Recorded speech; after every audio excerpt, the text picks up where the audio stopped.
Vamos lá. Filipenses capítulo 3, versículo 13. Hoje eu quero falar com vocês um pouquinho a respeito de onde estão os nossos olhos, onde a gente coloca os nossos olhos. Esse é um assunto de tamanha importância, né?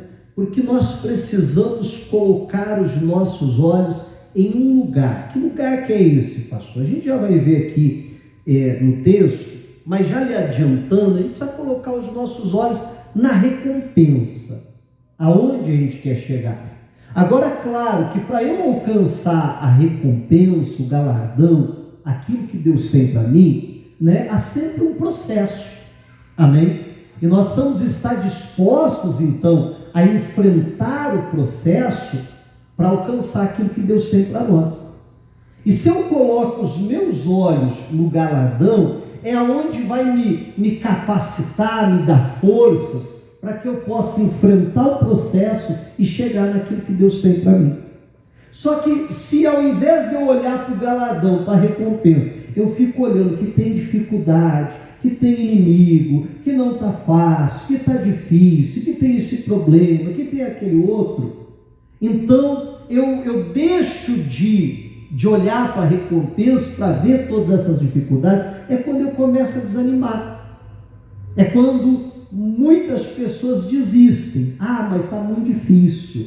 Mas é porque a pessoa não olhou para a recompensa. E a Bíblia nos ensina então justamente isso. Filipenses capítulo 3, versículo 13, diz assim: Irmãos, quanto a mim, não julgo havê-lo alcançado.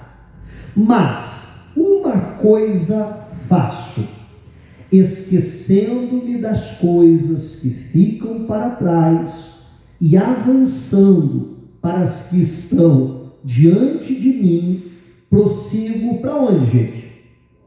Para o alvo, para o prêmio da soberana vocação de Deus em Cristo Jesus.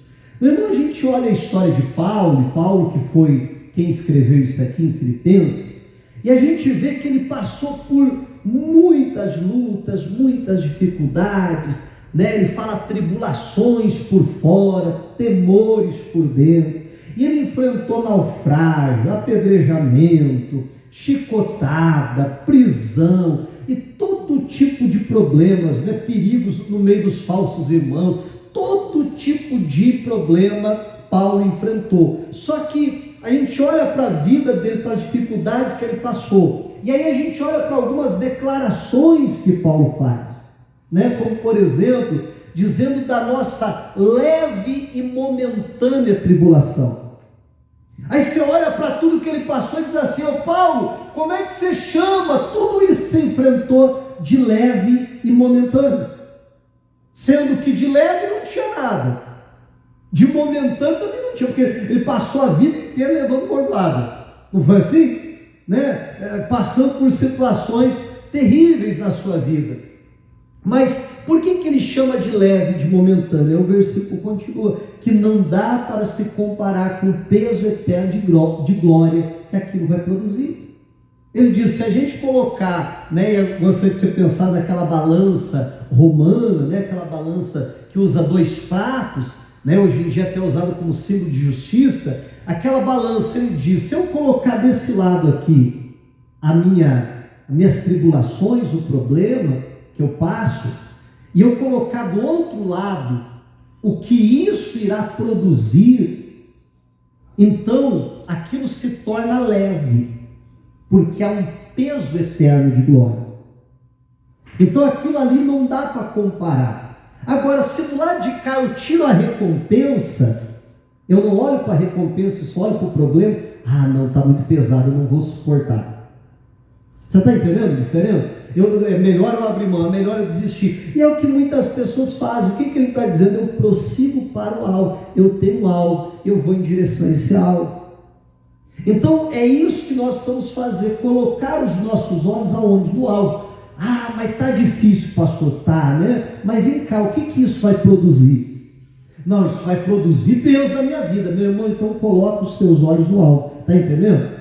Coloca os teus olhos naquilo que irá produzir, porque daí aqueles problemas vão passar de maneira fácil. Eu acho muito interessante o que a Bíblia diz sobre Jacó, que o Jacó, ele amava a Raquel, e ele faz então um combinado lá com o seu tio, né?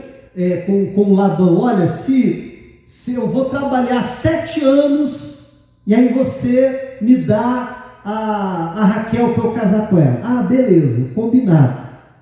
Aí na hora do casamento, o que ele fez? Né? Deu a Leia ou a Lia, depende da tradução, no lugar da Raquel. Aí ele diz, não, porque aqui é o costume, não sei o quê, mas não, se você trabalhar mais 7 anos para mim, então aí você também vai poder casar com a Raquel. E aí sabe o que a Bíblia faz? Eu acho fantástica essa observação, diz assim, que aqueles 7 anos para ele passou rápido, que aqueles 7 anos para ele foram como nada diante dos olhos dele. Aí a Bíblia diz, porque muito amava a Raquel. Então você perceba que Jacó passou aqueles 7 anos, e durante os 7 anos os olhos dele estão onde? Na Raquel, no prêmio. Você está entendendo? O que fez ele passar por aqueles 7 anos, meu irmão, mas nem olhou para aquilo, nem viu dificuldade naquilo. Agora você já imaginou o Jacó, né? O primeiro dia de trabalho, voltando para casa, tem inchado nas costas, cansado, e suspirando. Tem mais 6 anos, 364 dias. Aí igual aqueles prisioneiros, assim, que vai riscando na parede, né? E passou um dia, 2, e aí ele olha, ih, rapaz, só foi uma semana, falta 6 anos ainda, 11 meses e 3 semanas. O que ia acontecer, gente? Ele ia desistir, sim ou não? Ele ia desistir. Mas ele, em vez de colocar o olho dele, como eu dizia há pouco, no processo, na dificuldade, ele coloca os olhos na recompensa. Ih, rapaz, hoje foi puxado o trabalho, hoje não foi fácil cuidar dessas ovelhas aqui, mas rapaz, vai valer a pena. Quando eu tiver casado, que maravilha que vai ser. Não, isso aqui é mole. E aqueles 7 anos passou voando para ele. Meu irmão, isso é a prova que se a gente está com os olhos no lugar certo, a gente vai enfrentar as dificuldades, vai passar pelas dificuldades e vai alcançar o prêmio. Só que se os nossos olhos estão só na dificuldade, meu irmão, aquilo ali vai parecer muito para nós, e melhor é desistir logo, não, melhor é entregar os pontos, não tem jeito, está muito difícil, e aí a pessoa nunca alcança o alvo. A Bíblia fala de um homem que é um outro grande exemplo para nós. Eu gostaria que você fosse comigo para lá. É 1º livro de Samuel, capítulo 17. Deixa eu falar a respeito de Davi, e no caso aqui ainda o menino Davi, mas que já nos ensina muito. 1º livro de Samuel, capítulo 17, versículo 24. A Bíblia fala que tinha o Golias lá, que vinha e desafiava o exército de Israel, e que ninguém se prontificava para lutar com ele.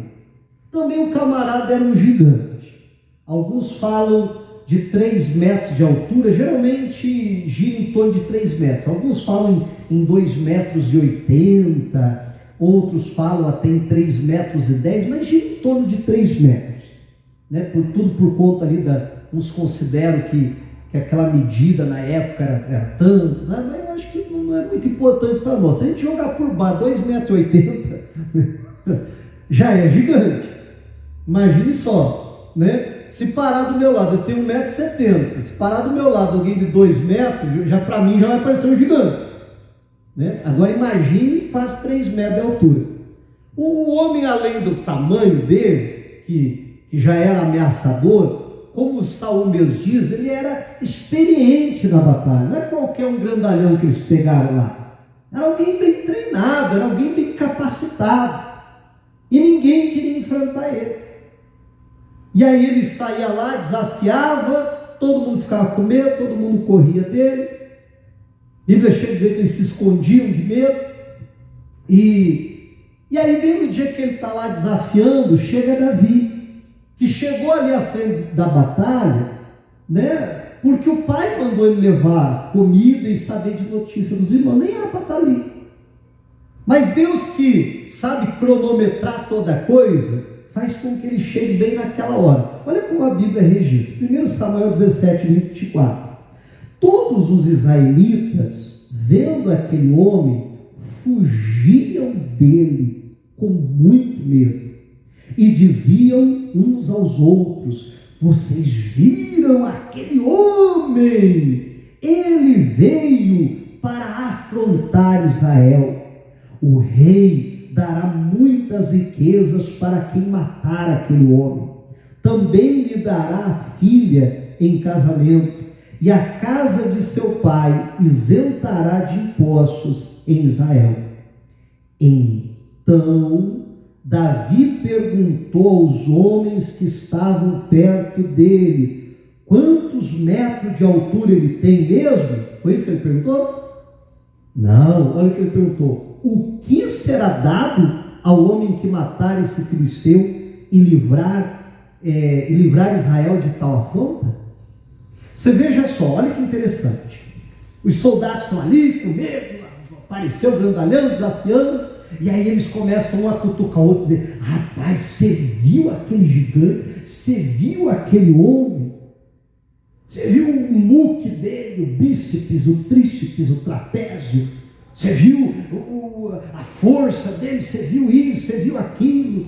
Né? Você viu como ele joga assim, a espada para cima, 3 gipos, põe na banheira de novo. Estão viajando, tá, pessoal? Né? A habilidade dele, a capacidade dele. Você viu aquele homem? Aí eles falam também: fiquei sabendo que o rei vai dar para quem ferir aquele homem muitas riquezas, vai dar a sua filha em casamento para ele, a princesa, né? Vai fazer parte ali da família real por conta do casamento, e vai livrar a casa do seu pai dos impostos que é estipulado em Israel. Aí o Davi ouve a conversa. Que conversa? A conversa do desafio e da recompensa. De quão difícil era enfrentar aquele homem, amém? Mas também do galardão que receberia quem o ferisse. Aí Davi pergunta do problema, do desafio. Não, Davi está interessado no quê, gente? Na recompensa. Enquanto os olhos de todo mundo estão no desafio, no problema, que eu chamava há pouco no processo para se alcançar o galardão, o Davi já estava olhando lá na frente. Qual que é o galardão mesmo? Meu irmão, porque a gente precisa entender uma coisa: tem batalhas que simplesmente não vale a pena a gente entrar. E aí que a gente precisa aprender a escolher bem até as nossas batalhas. Porque tem batalha que não tem recompensa nenhum, galardão nenhum, ou a recompensa é muito pequena. E aí eu concordo de você olhar e dizer assim: não, por que eu vou entrar nessa briga aí não? Não vou ganhar nada com isso. Verdade, não é? Até para isso a gente tem que ter sabedoria, porque tem gente que se enfia em briga que não diz respeito a ele. Está entrando em lutas que não diz respeito a ele, porque não tem galardão, não tem recompensa. Não, mas pera lá, deixa eu ver, antes de eu decidir se eu vou entrar nessa briga ou não, qual que é o galardão? Qual que é a recompensa? Rapaz, mas a recompensa é boa, então vale a pena. Só que os olhos de Davi, como eu dizia, estão no galardão, enquanto os olhos de todos os israelitas, ali todos os soldados, estão no desafio, no problema. Vamos continuar. Aí ele continua perguntando: quem é esse filisteu incircunciso para afrontar os exércitos do Deus vivo? Olha só, e o povo lhe repetiu as mesmas palavras, dizendo: é isso que será dado ao homem que o matar. Eliabe, o irmão mais velho, ouviu Davi falando àqueles homens e ficou irado com Davi e disse: por que você veio para cá e com quem você deixou aquelas poucas ovelhas no deserto? Sei que você é presunçoso e mau, você veio aqui só para ver a batalha. Davi respondeu: o que foi que eu fiz agora? Apenas fiz uma pergunta. Então Davi fez o que, gente? Se desviou dele na direção de outro e fez a mesma pergunta. Qual que era a pergunta? Qual que é o galardão? Qual que é a recompensa? O que é que vão dar mesmo? Olha só. E o povo lhe deu a mesma resposta de antes. Olha que interessante. Ele chega ali, ele ouve os homens falando.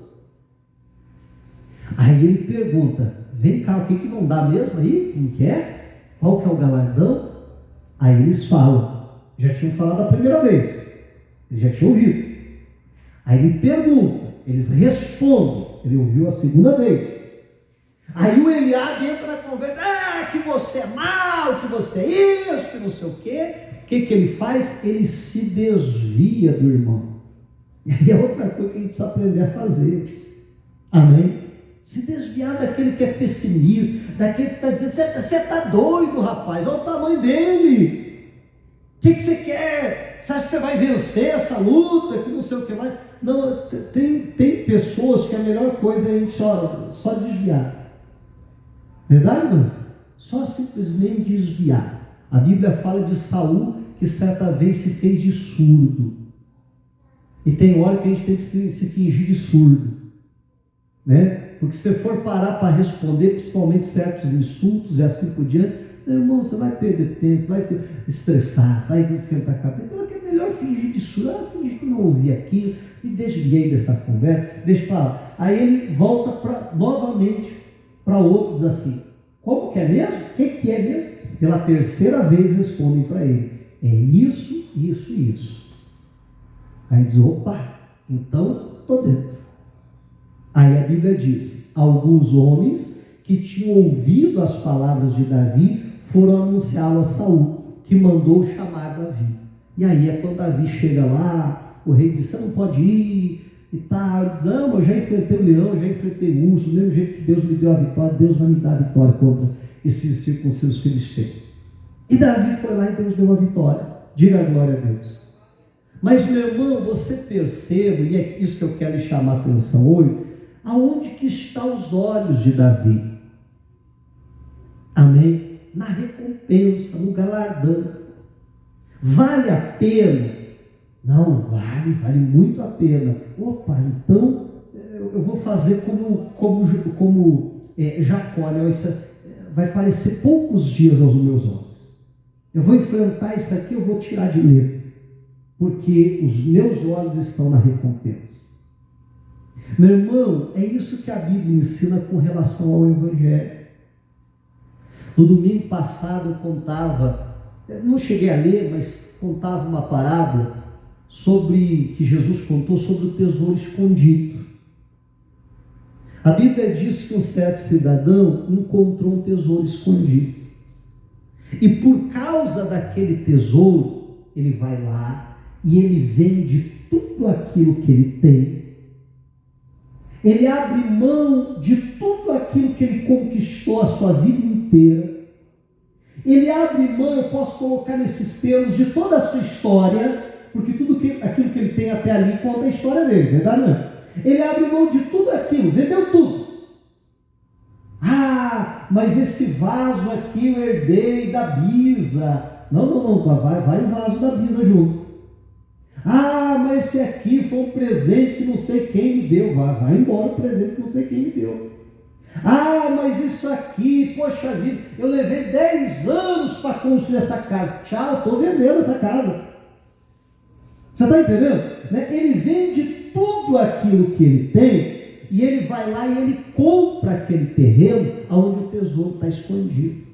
E a Bíblia diz, então, ele se alegra com aquele tesouro, porque ele entende que aquele tesouro valia muito mais do que tudo que ele possuía antes.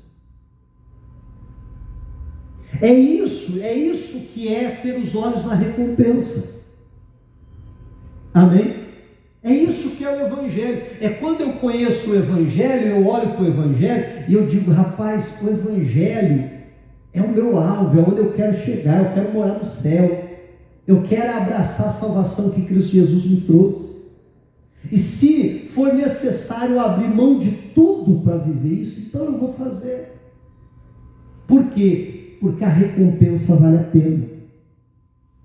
Porque o galardão vale a pena. Porque os meus olhos, eles estão no alvo. Vale a pena enfrentar o processo, se o galardão é muito grande. Agora, repito mais uma vez, se eu fico olhando para o processo, para a dificuldade, para aquilo que eu tenho que abrir mão, para a dificuldade que eu tenho que enfrentar. Não, acho que eu não estou disposto a fazer isso, não. E quantas pessoas, né, aí fora se fala assim, né, virar crente, né? Quantas pessoas dizem assim, rapaz, mas para virar crente tem que parar de beber? Rapaz, eu gosto de tomar uns negocinhos de vez em quando. Para virar crente eu tenho que parar de falar palavrão, rapaz, mas de cada 10 palavras que saem da minha boca, metade é palavrão. Para virar crente eu tenho que começar a ir para a igreja. Rapaz, o meu futebol é de domingo. Você está entendendo em nome de Jesus? Verdade não é? Aí a pessoa, ela por olhar as dificuldades, às vezes ela não vive o galardão. Às vezes não. Se ela olhar para as dificuldades, ela vai desistir e não vive o galardão. Mas os nossos olhos estão na recompensa. Amém? Na quarta-feira eu falava, né? Que para você ter um casamento abençoado, uma família abençoada, que isso dá trabalho. Mas eu preciso colocar os olhos na recompensa. Eu quero uma família abençoada? Quero. Então eu vou estar disposto a enfrentar o processo. Amém? Eu vou estar disposto a passar por isso, porque é o que eu quero. Agora, se eu fico olhando para a dificuldade, mas não é fácil, hein? Mas é difícil, hein? Mas não sei o quê. Aí eu abro mão do galardão. Das duas, ou eu olho para a dificuldade e abro mão do galardão, ou eu olho para o galardão e por olhar para o galardão eu enfrento a dificuldade e passo por ela. Tudo depende de onde eu vou colocar os meus olhos. Amém? E que em nome de Jesus, a gente citou aqui hoje, citamos o apóstolo Paulo, citamos o Jacó, citamos o Davi, e todos eles alcançaram o galardão. Por quê? Porque os olhos deles estavam no galardão. E que assim como eles, os nossos olhos também possam estar. Amém? Diga a glória a Deus e vamos aplaudir a Jesus bem bonito. Glória a Deus. Vamos ficar de